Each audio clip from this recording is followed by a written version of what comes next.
My husband cheated on me with my own daughter-in-law. I lost everything. My car, my house, my job. He said I would never rise again. Living off favors in a 40 SQFT room, I found a dusty folder with my name on it. Inside, there was 50,000 and a plane ticket to Egypt with a note, "Just go. Your real fortune awaits." When I arrived and saw what was waiting for me, everything changed. I'm glad to have you here. Follow my story until the end and comment the city you're watching from, so I can see how far my story has reached. I never thought I'd be standing in my own kitchen at 59 years old, watching my world collapse in real time. The coffee mug slipped from my trembling fingers, shattering against the ceramic tiles as I stared through the window at the pool house. There they were, my husband of 32 years, Richard, with his hands tangled in my daughter-in-law's hair. Ilara, my son Jasper's wife of 5 years, the woman I'd welcomed into our family, helped plan her wedding, bought Christmas gifts for. The woman who called me Mom and hugged me every Sunday dinner. My legs gave out. I gripped the granite countertop, my knuckles white against the dark stone. This couldn't be real. This had to be some sick nightmare. But the afternoon sun streaming through the window illuminated every horrifying detail. Richard's wedding ring catching the light as his hands roamed over her body. Ilara's laugh drifting through the glass doors. How long had this been happening? How many Sunday dinners had I sat across from them, serving pot roast and asking about their weeks, while they shared the secret? How many times had Ilara hugged me goodbye, her perfume lingering in my nostrils, never knowing it had been on my husband's sheets? I don't know how long I stood there. Time seemed suspended, like those moments before a car crash, when you see it coming but can't move fast enough to stop it. The sound of the pool house door opening snapped me back to reality. They were walking toward the main house. Toward me. I scrambled to clean up the broken mug, my hands shaking so violently I could barely hold the pieces. Blood dripped from a small cut on my palm, mixing with the spilled coffee on the floor. The irony wasn't lost on me. I was bleeding in my own kitchen while my marriage bled out in the pool house. The back door opened with its familiar squeak. I'd been asking Richard to fix that hinge for months. "Paulette?" Richard's voice carried that false, casual tone I now recognized. How many lies had been delivered in that same voice? What happened here? I looked up from the floor, still kneeling among the broken ceramic. Ilara stood behind him, her lipstick slightly smeared, her hair mussed. She had the audacity to look concerned. "Oh my God, Mom, are you hurt?" Ilara rushed forward, reaching for my bleeding hand. I jerked away from her touch like she was poison. "Don't call me that." The words came out as a whisper, but they hit, like a slap. Ilara's face crumpled into confusion. Richard's jaw tightened. "Paulette, what's wrong with you?" Richard demanded. "Ilara's just trying to help." I stood slowly, the broken pieces of my favorite mug, the one Jasper had made me in high school pottery class, scattered at my feet. "I saw you." 3 words. That's all it took to change everything. Richard's face went pale, then flushed red. Ilara stepped backward, bumping into the kitchen island. "Saw what?" Richard's voice was different now, harder. The mask was slipping. "In the pool house. I saw you with her." My voice was steadier than I felt. "I saw everything." The silence stretched between us like a canyon. I could hear the grandfather clock in the hallway ticking, marking the seconds of my marriage's death. Ilara started crying. Not the quiet, dignified tears of someone caught in shame, but loud, dramatic sobs. "It's not what you think, Mom. We were just... Stop lying to me." The words exploded out of me with a force that surprised us all. "I have eyes, Ilara. I know what I saw." Richard stepped forward, and for a moment I thought he might try to comfort me. Apologize. Beg for forgiveness. Instead, his face twisted into something I'd never seen before. "So what if you did?" His voice was cold, calculated. "What are you going to do about it?" The question hit me like a physical blow. What was I going to do? I'd never prepared for this moment. In 32 years of marriage, infidelity had never been something I'd worried about. Richard was steady, reliable, boring even. He coached Little League and did crossword puzzles and fell asleep watching the evening news. I'll tell Jasper, I stammered. Ilara's sobs intensified. Please don't. Please, Mom, it will destroy him. You should have thought of that before you destroyed his marriage. Richard laughed. Actually laughed. Tell Jasper? Go ahead. See how that works out for you. There was something in his tone that made my blood run cold. A confidence that suggested he'd already thought this through. What do you mean? I mean, who do you think he'll believe? His loving wife and devoted father, or his bitter, jealous mother who's always been too involved in his relationship? The room spun. Bitter? Jealous? Richard, what are you talking about? Come on, Paulette. We've all seen how you look at Ilara, how you comment on her clothes, her cooking, her housekeeping. You've never thought she was good enough for Jasper. It was like being hit with a bucket of ice water. Yes, I'd had concerns about Ilara. She was young when they married, only 23 to Jasper's 28. She'd never held a job longer than 6 months, but I'd tried to be supportive, to welcome her. That's not... I couldn't form coherent sentences. Face it, Paulette. You're a lonely, middle-aged woman who's jealous of her daughter-in-law's youth and beauty. This fantasy you've cooked up about an affair is just your way of trying to break us apart. Ilara nodded through her tears. I've always felt like you resented me, Mom. But I never thought you'd make up something like this. I felt like I was drowning. The kitchen, my kitchen, where I'd cooked thousands of meals and hosted countless family gatherings, felt like a foreign landscape. These people, my husband and daughter-in-law, were speaking to me like I was a stranger, a disturbed stranger. You're gaslighting me, I whispered. I know what I saw. You saw what you wanted to see, Richard said. Ilara was upset about something, and I was comforting her. If your sick mind turned that into something inappropriate, that's your problem. The front door slammed. Heavy footsteps in the hallway. Jasper was home from work. Hey, everyone. Why does it smell like coffee in here? Jasper's voice carried from the foyer. Mom? Dad? Ilara? I looked at Richard and Ilara, seeing my last chance to tell the truth before they spun their web around my son. But Richard's eyes held a warning that made my blood freeze. In here, honey, Ilara called, wiping her tears and straightening her hair. Your mom had a little accident with her coffee mug. Jasper appeared in the kitchen doorway, still in his Navy suit from the law firm where he worked. My son. My baby boy who'd grown into a successful, confident man. The pride of my life. Mom, what happened? Are you bleeding? Before I could answer, Ilara threw herself into his arms.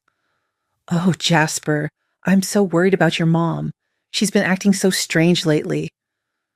I watched in horror as Ilara began to cry again, and Jasper's protective instincts kicked in. His arm tightened around his wife as he looked at me with concern. Mom? What's going on? I opened my mouth to tell him everything, to destroy his world the way mine had just been destroyed. But looking at his face, at the love and trust in his eyes as he held his wife, I couldn't find the words. Richard smiled at me over Jasper's shoulder. It was the smile of a predator who'd cornered his prey. That night, as I lay in bed next to the man who'd just torn my life apart, I realized the betrayal was only the beginning. The campaign to destroy me began the very next morning. I woke up to find Richard already dressed, standing by our bedroom window with his phone pressed to his ear. The conversation stopped abruptly when he noticed I was awake. Who are you talking to? I asked, my voice hoarse from a sleepless night. Work, he said without looking at me. Some of us have responsibilities. The dig was subtle but sharp. Richard had always resented that I'd never worked outside the home after Jasper was born. It had been his idea initially. He'd wanted a wife who could focus on the family, attend his business dinners, maintain our social connections. Now, apparently, it was ammunition against me. Over breakfast, the atmosphere was suffocating.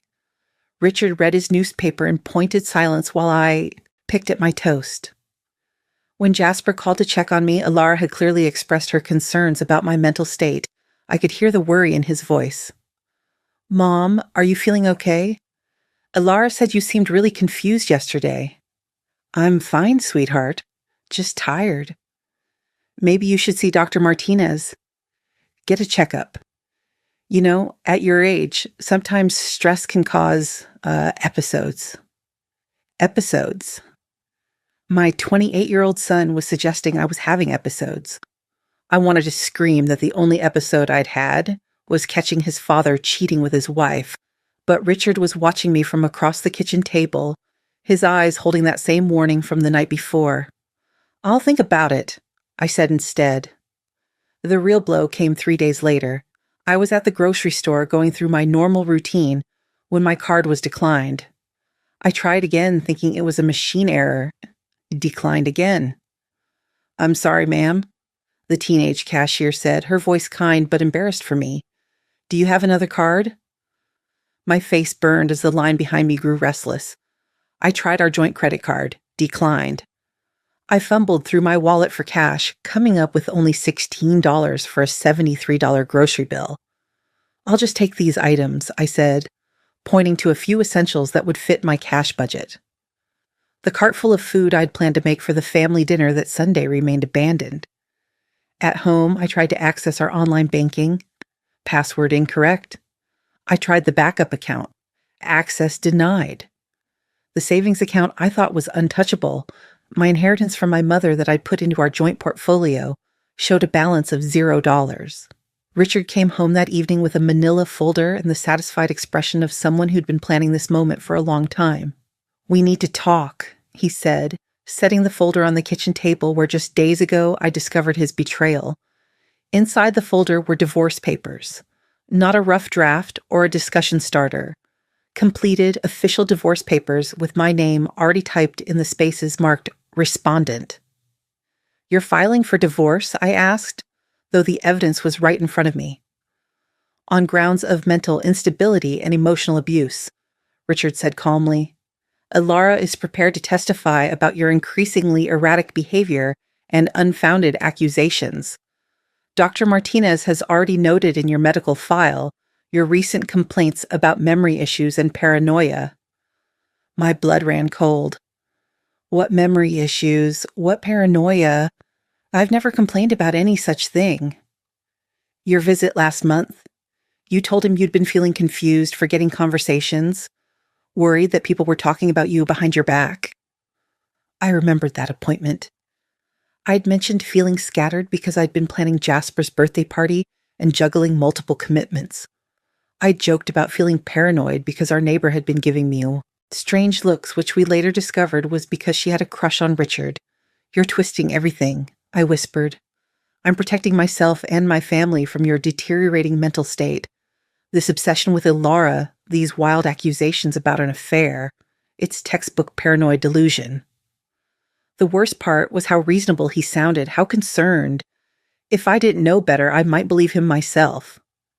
"The house will need to be sold," he continued.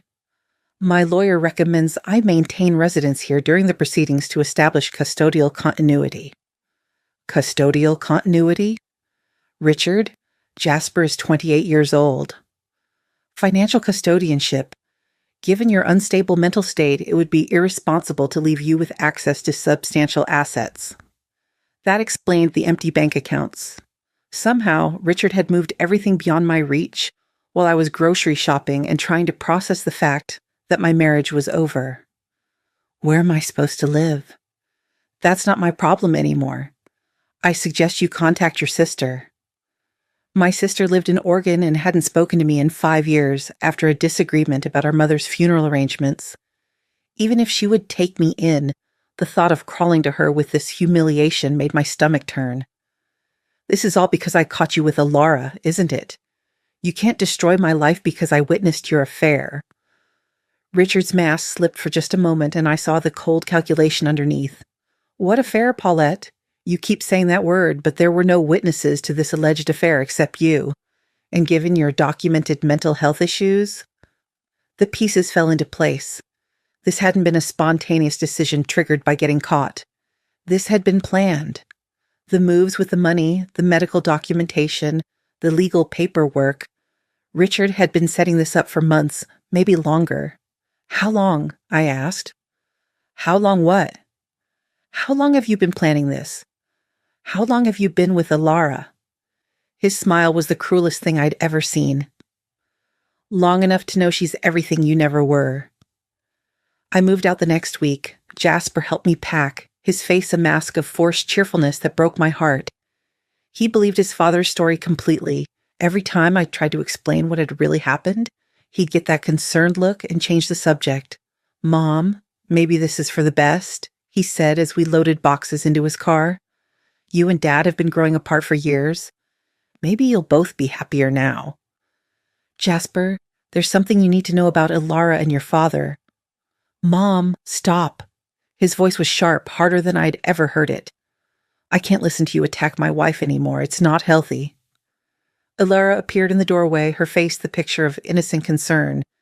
Jasper, honey, maybe your mom needs some space from the family while she adjusts to this transition.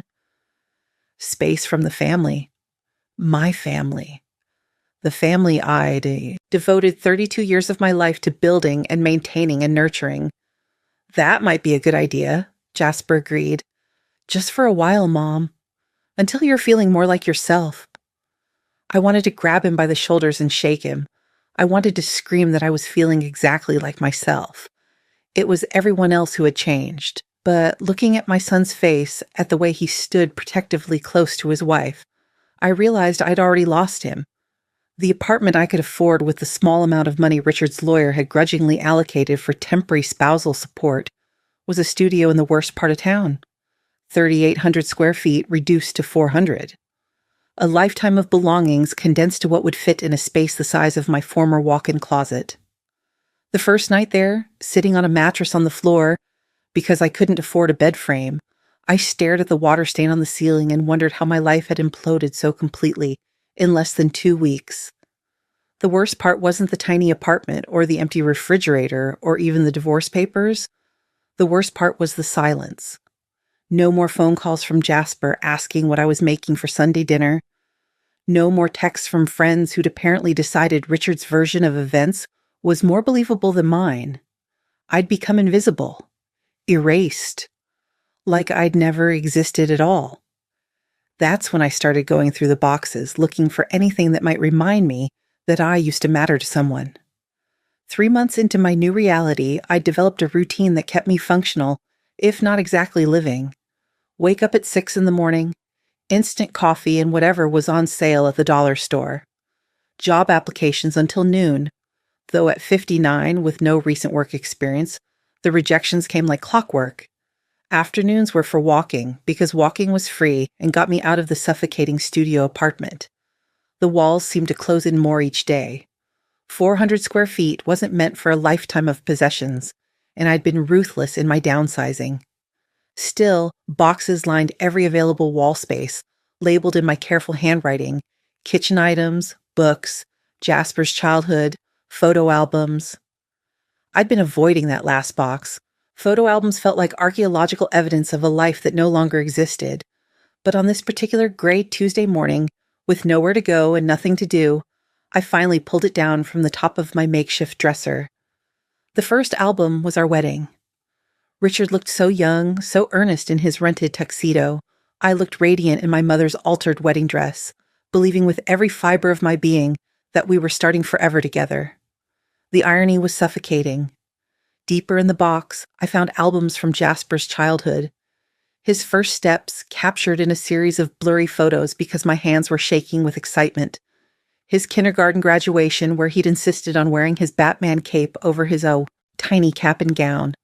Christmas mornings with wrapping paper explosions and his gap-toothed grins. Richard was in most of these photos, but he looked like a stranger now. Had I imagined the love in his eyes when he looked at our son? Had I projected my own feelings onto his face? Or had something fundamental changed in him over the years, turning the man I married into someone capable of such calculated cruelty? At the bottom of the box, wedged between 2 photo albums, was a manila folder I didn't recognize. It was old, Yellowed at the edges and written across the front in faded blue ink was my maiden name, Paulette Morrison. I stared at it for a long moment. I hadn't been Paulette Morrison in over 30 years. Who would have a folder with that name? And how had it ended up in my possessions? Inside were documents I'd never seen before. Legal papers in my Aunt Catherine's handwriting, my mother's sister who died 15 years ago. Catherine had been the family adventurer, the one who'd never married, who'd traveled the world and sent postcards from exotic locations. She died alone in Cairo, Egypt, where she'd been living for the last 20 years of her life. The first document was a letter dated just 6 months before Catherine's death, addressed to me but never mailed. My dearest Paulette, it began in Catherine's distinctive handwriting. If you're reading this, it means you've found yourself in circumstances that require what I like to call an emergency exit from your current life. I've always suspected that Richard wasn't the man you thought he was, and I've prepared for the possibility that you might one day need to escape. My hands started shaking. How had Catherine known? How had she seen what I'd missed for 32 years? I've been living in Cairo for 2 decades now, and it's given me perspective on family, on marriage, on what really matters. I've also been quite successful in my business ventures here, more successful than our family back home ever knew. The traditional American life you've built is wonderful if it's genuine, but if it's not, it becomes a beautiful prison. I had to stop reading. Catherine's words were like a punch to the gut, describing my marriage with an accuracy that was almost supernatural. How had she known I was living in a beautiful prison when I hadn't even known it myself? I've set aside resources for you, my dear niece, not because I expected you to need them, but because I wanted you to have options. Real options. The kind of freedom that only comes when you have the power to walk away from anything that doesn't serve your highest good. Attached to the letter were bank statements from a Cairo bank, showing an account in my maiden name with a balance that made me gasp. $50,000. Money that Catherine had been depositing regularly for the past 10 years, money I'd never known existed. But that wasn't all. There were property deeds, actual property deeds, for an apartment in Cairo's historic district. Photos showed a beautiful space with high ceilings, intricate tile work, and windows that overlooked the Nile. Below the photos was a note, "Your sanctuary awaits." At the bottom of the folder was an envelope marked, "Open only if you're ready to begin again." Inside was a plane ticket to Cairo, dated for the following week, and a simple note, "Just go, your real fortune awaits."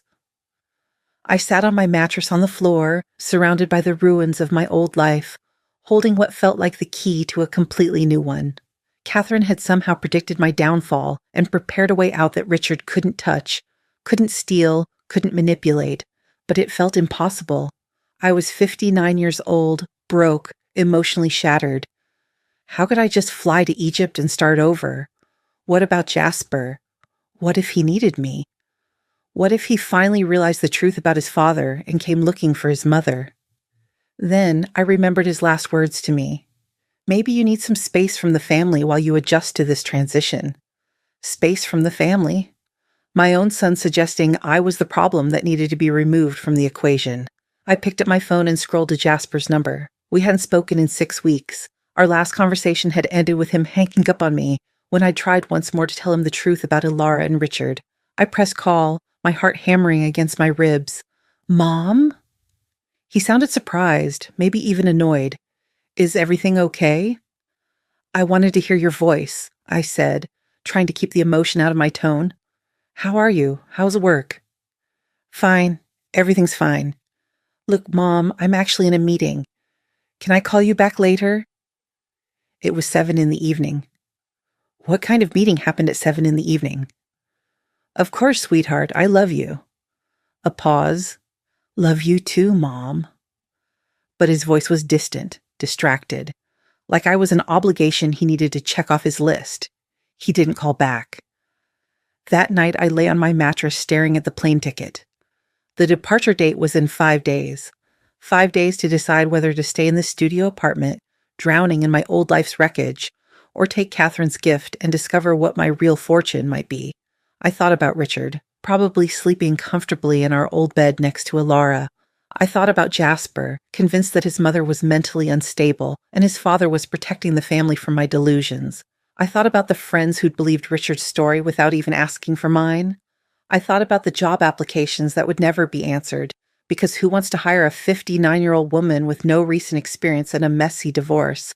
Then I thought about Catherine, who'd seen through Richard's facade from the beginning, who'd lived independently in a foreign country for 20 years, who'd built a life on her own terms and wanted to give me the chance to do the same. The next morning, I did something I hadn't done in months. I called a taxi. "Where to?" the driver asked. I clutched Catherine's folder against my chest. "The passport office. I have a trip to plan." As we pulled away from my building, I caught a glimpse of myself in the side mirror. For the first time in months, my eyes weren't empty. There was something there I'd almost forgotten existed. Hope. The first thing that hit me stepping off the plane at Cairo International Airport was the heat. Not the dry, manageable heat I'd expected, but a living, breathing wall of humidity that made my clothes stick to my skin instantly. The second thing was the smell, a mixture of spices, exhaust, and something indefinably ancient that seemed to rise from the very ground. I stood in the terminal, clutching Catherine's folder like a lifeline, suddenly overwhelmed by the magnitude of what I'd done. 48 hours ago, I'd been eating ramen noodles in a studio apartment, and now I was halfway around the world in a country where I didn't speak the language or understand the customs. The customs officer looked at my passport with mild interest. "First time in Egypt?" "Yes," I said, my voice barely above a whisper. "Business or pleasure?" I thought about that question for a moment. What was this? "Starting over," I said finally. He smiled and stamped my passport. "Welcome to Egypt, Mrs. Morrison." Mrs. Morrison. I hadn't heard that name in 32 years. It felt like putting on clothes that used to fit perfectly, but had been packed away so long I'd forgotten how they felt. According to Catherine's instructions, someone would be waiting for me outside customs with a sign bearing my maiden name. I scanned the crowd of taxi drivers and tour guides holding handwritten signs, feeling lost and conspicuous in my American clothes and obvious tourist confusion. Then I saw it. Paulette Morrison, written in careful English letters, held by a woman who looked to be about my age. She was elegant in a way that seemed effortless, wearing a flowing dress that somehow looked both modern and timeless. Her gray streaked hair was pulled back in a simple bun, and when our eyes met, her face broke into a warm smile. "Paulette," she said, approaching me with outstretched arms. "I'm Amira. Catherine told me so much about you." The embrace was unexpected and overwhelming. When was the last time someone had hugged me with genuine warmth? When was the last time someone had looked at me like I was someone worth waiting for? "Catherine told you about me?" I asked as we made our way through the airport. "Oh, yes. She spoke of you often, especially in her last years. She was so proud of the woman you'd become, but she worried about the life you'd built. She used to say that you were too good for your own good, that your kindness would be taken advantage of by people who didn't deserve it." The accuracy of Catherine's assessment was startling. How had she seen so clearly from thousands of miles away what I'd been blind to living right in the middle of it? "She left very specific instructions for if you ever came to Cairo," Amira continued as we climbed into her car. "She wanted me to take care of you, to help you settle in. She said you might arrive broken, but that Egypt has a way of healing broken things." The drive through Cairo was overwhelming sensory chaos. Cars seemed to follow no rules I could discern, weaving between lanes while honking constantly. Street vendors called out in Arabic, their carts loaded with fruits and vegetables I didn't recognize. Ancient buildings stood next to modern ones in a tapestry that spoke of thousands of years of continuous civilization. "It's a lot," Amira said, noticing my wide-eyed stare. "But you'll learn to love it. Cairo doesn't reveal herself quickly, but when she does, she gets into your blood." We stopped in front of a building that looked like it belonged in a movie about exotic adventures. The facade was cream-colored stone with intricate carved details around tall windows. Iron balconies jutted out from the second and third floors, and I could see the Nile sparkling in the distance. "This is yours," Amira said simply. "Mine?" The word felt foreign in my mouth. Catherine bought this building 20 years ago. She lived on the top floor and rented out the others. The income has been going into your account all this time. She wanted you to have financial independence if you ever needed it. She handed me an ornate key that looked like it belonged to a jewelry box. The top floor, Catherine's apartment. Your apartment now. The building had an ancient elevator with a gate that had to be manually closed. As we rose to the third floor, my heart hammered against my ribs. What would I find in Catherine's space? What kind of life had she built here? The apartment door opened to reveal something that took my breath away. High ceilings with exposed wooden beams. Windows that stretched from floor to ceiling, draped in gauzy white curtains that moved gently in the breeze from the Nile. The furniture was an eclectic mix of antiques and comfortable modern pieces, creating a space that felt both sophisticated and welcoming. But it was the walls that made me gasp. They were covered with photographs, not of tourist attractions or famous landmarks, but of people. Egyptians of all ages, all walks of life. Children playing in the streets, elderly men playing backgammon in cafes, women at markets selecting vegetables with the intensity of art connoisseurs. Catherine was a photographer, Amira explained. She said that most Americans who come to Egypt see the pyramids and the museums, but they never see the heart of the country. She spent 20 years capturing that heart.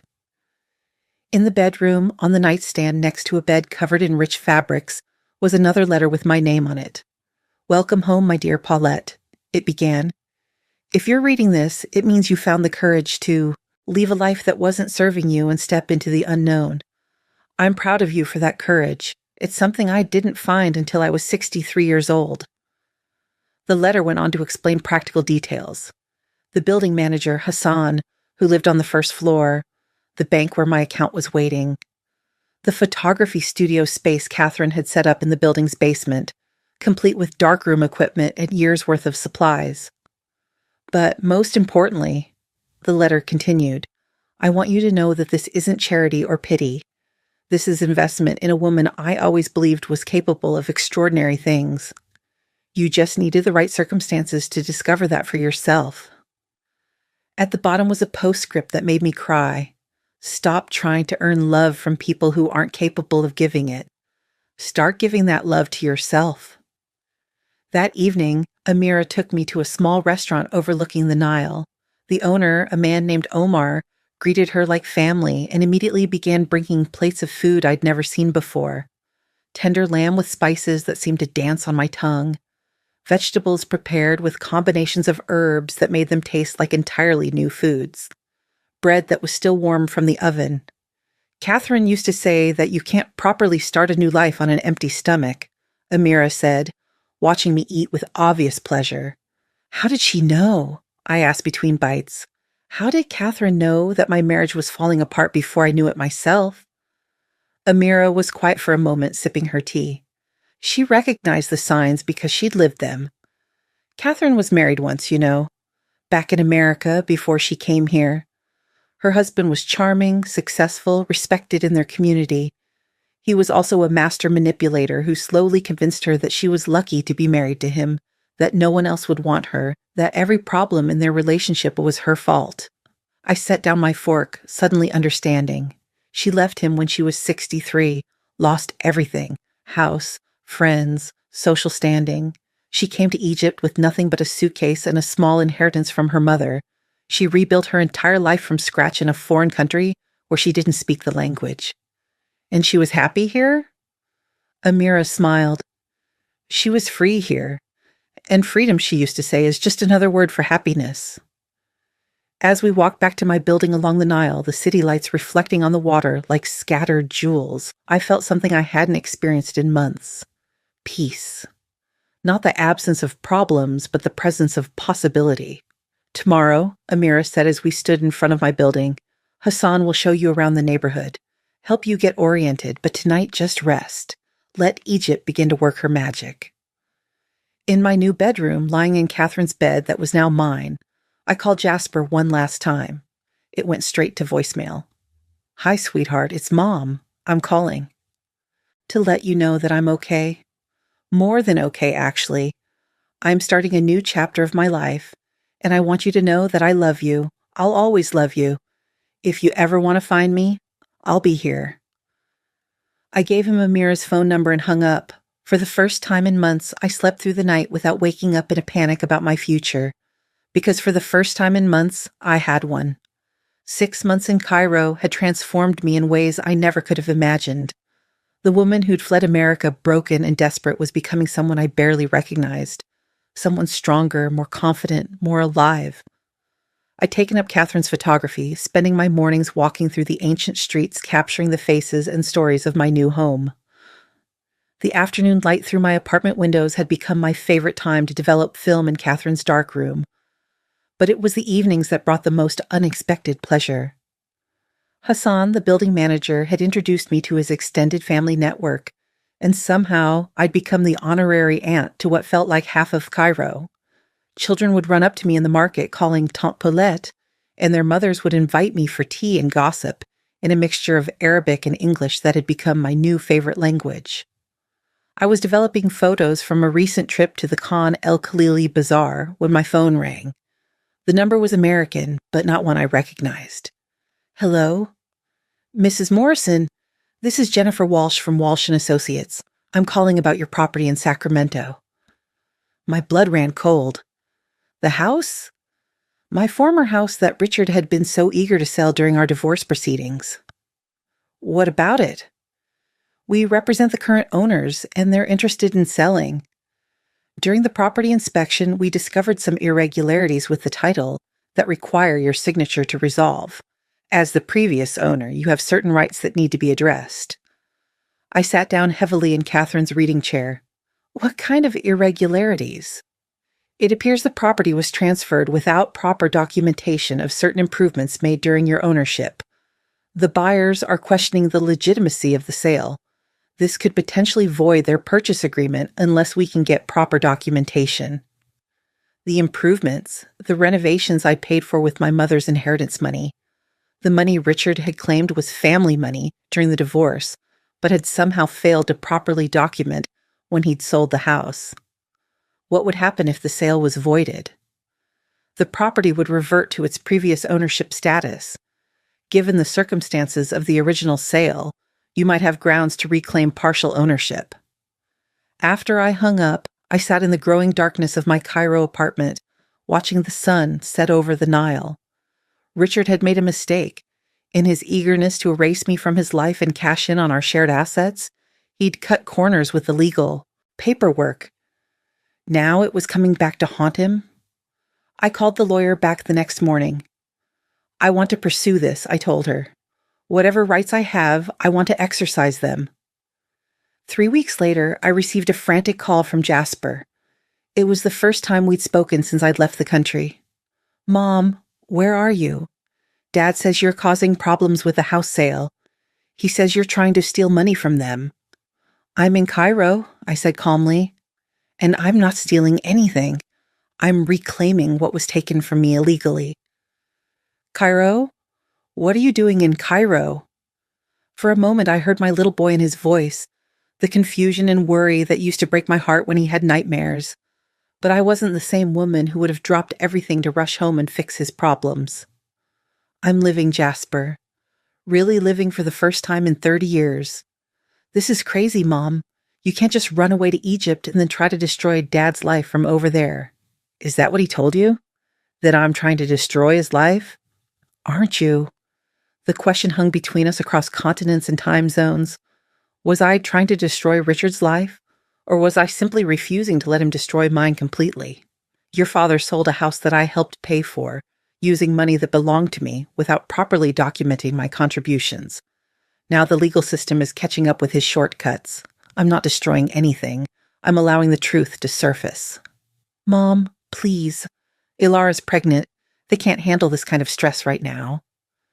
Ilara was pregnant. The woman who'd stolen my husband was carrying what should have been my grandchild.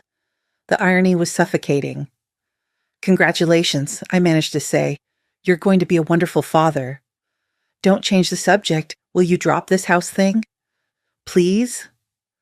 I looked around my Cairo apartment at the photographs I'd taken covering the walls, at the life I'd built from nothing, at the strength I'd found in myself that I never knew existed.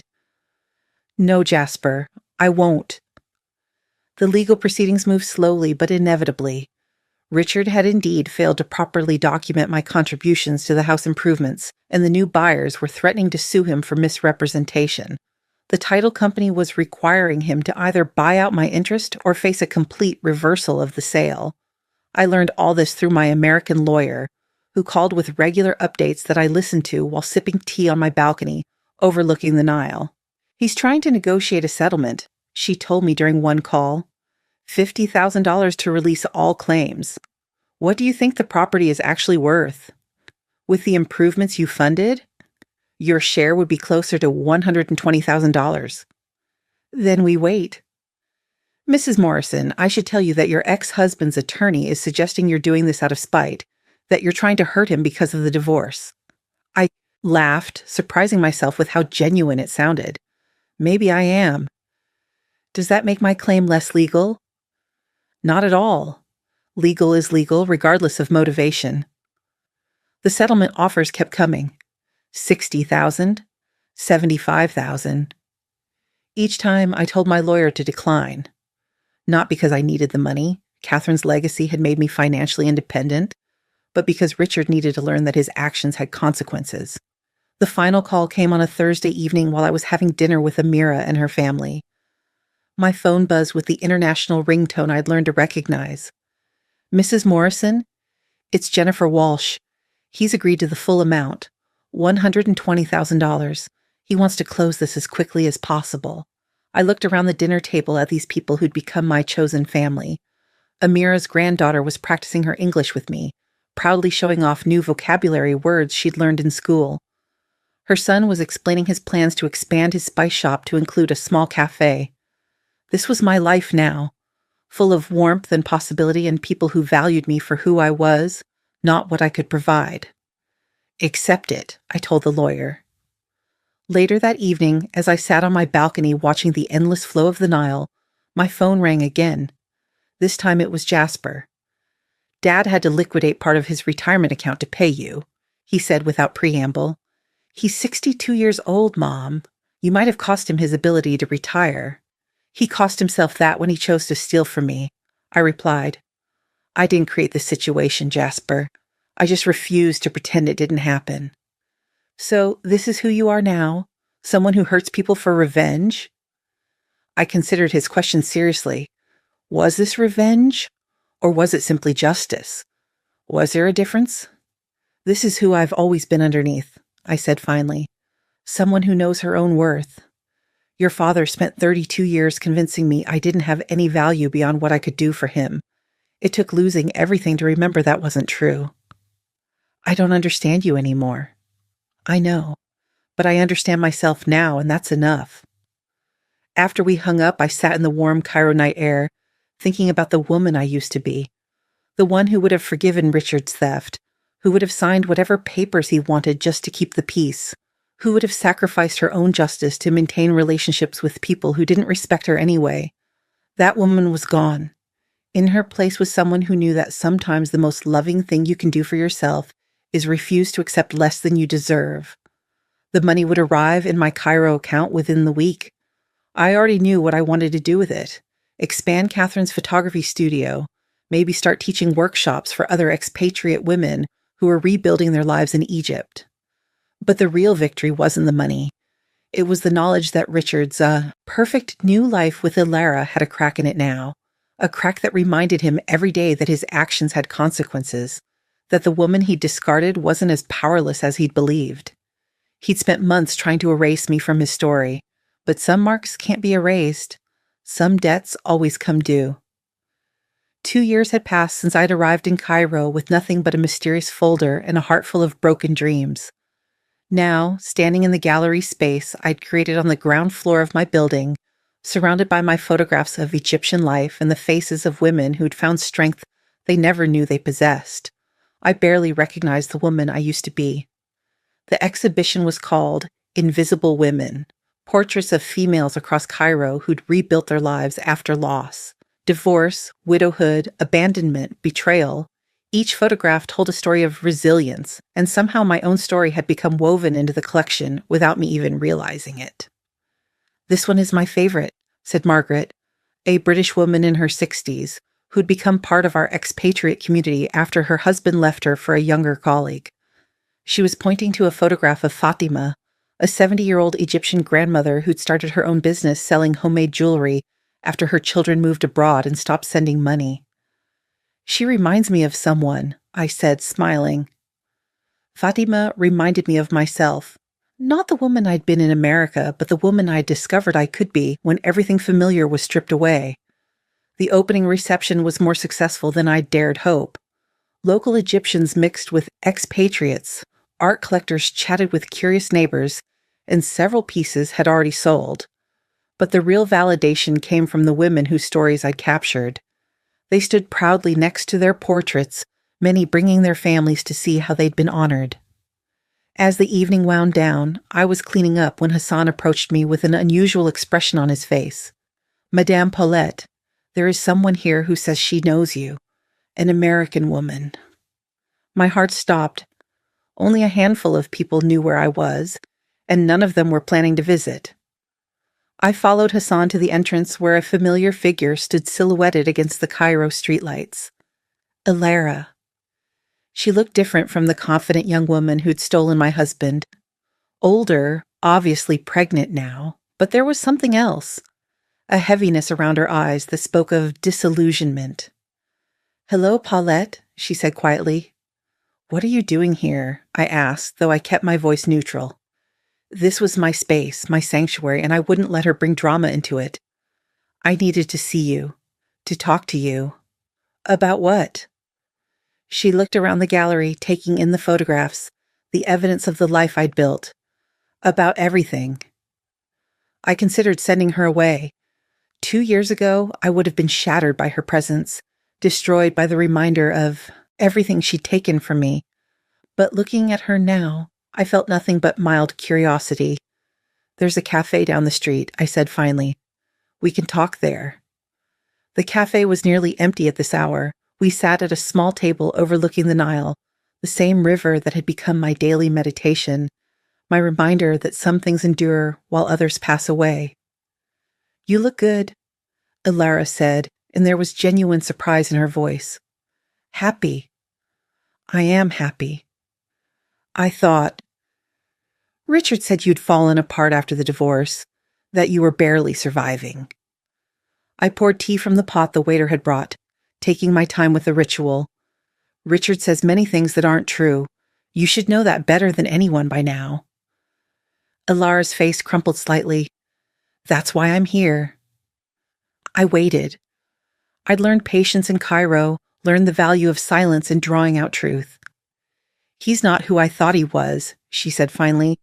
"The man I fell in love with, the one who made me feel special and chosen, that was an act.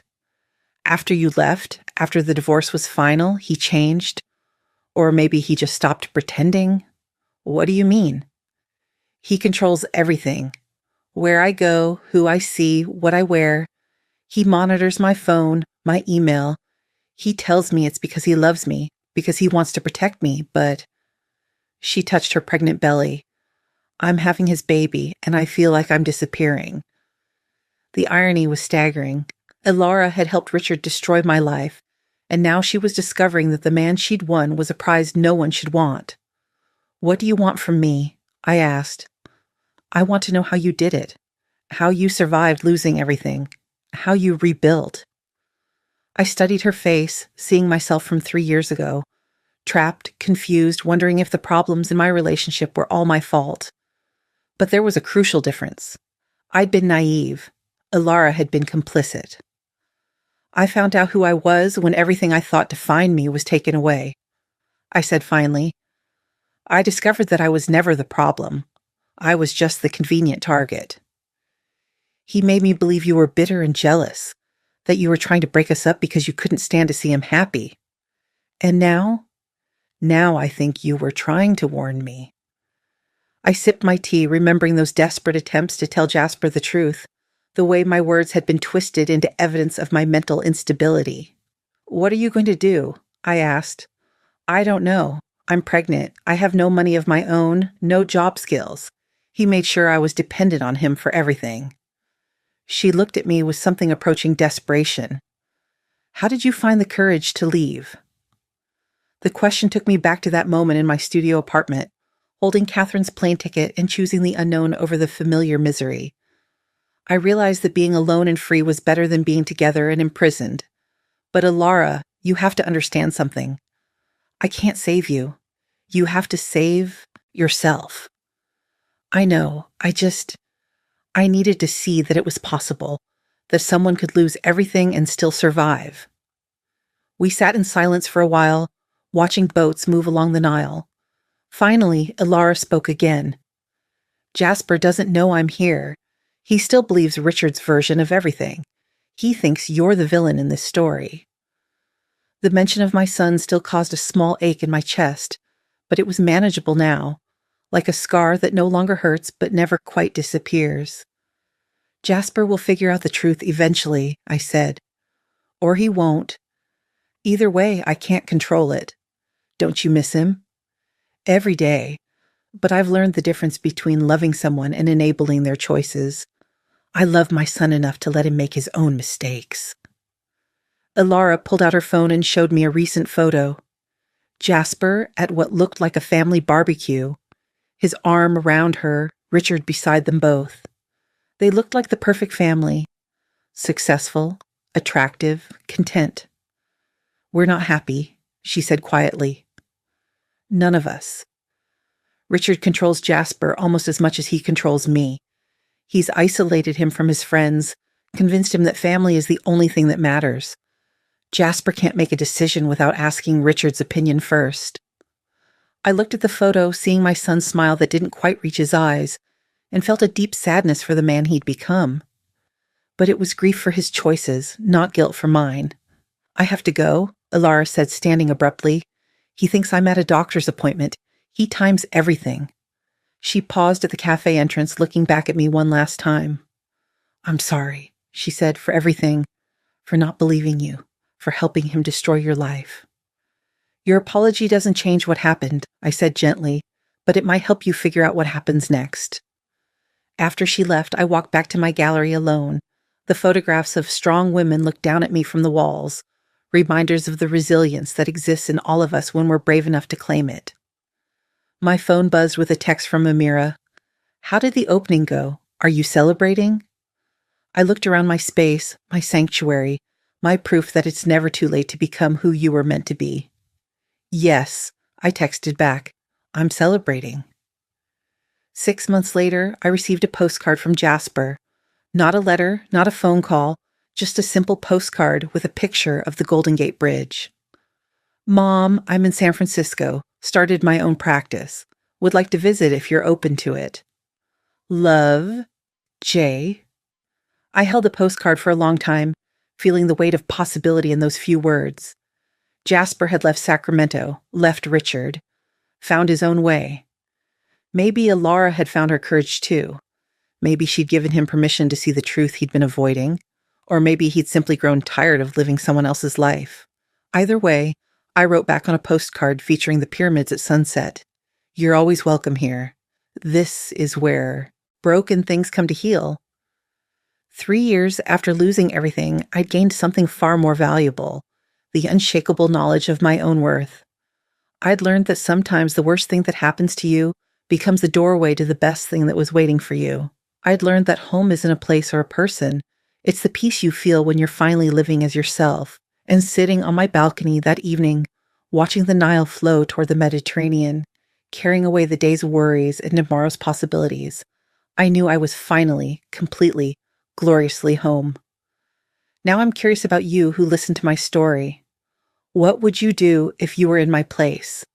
Have you ever been through something similar?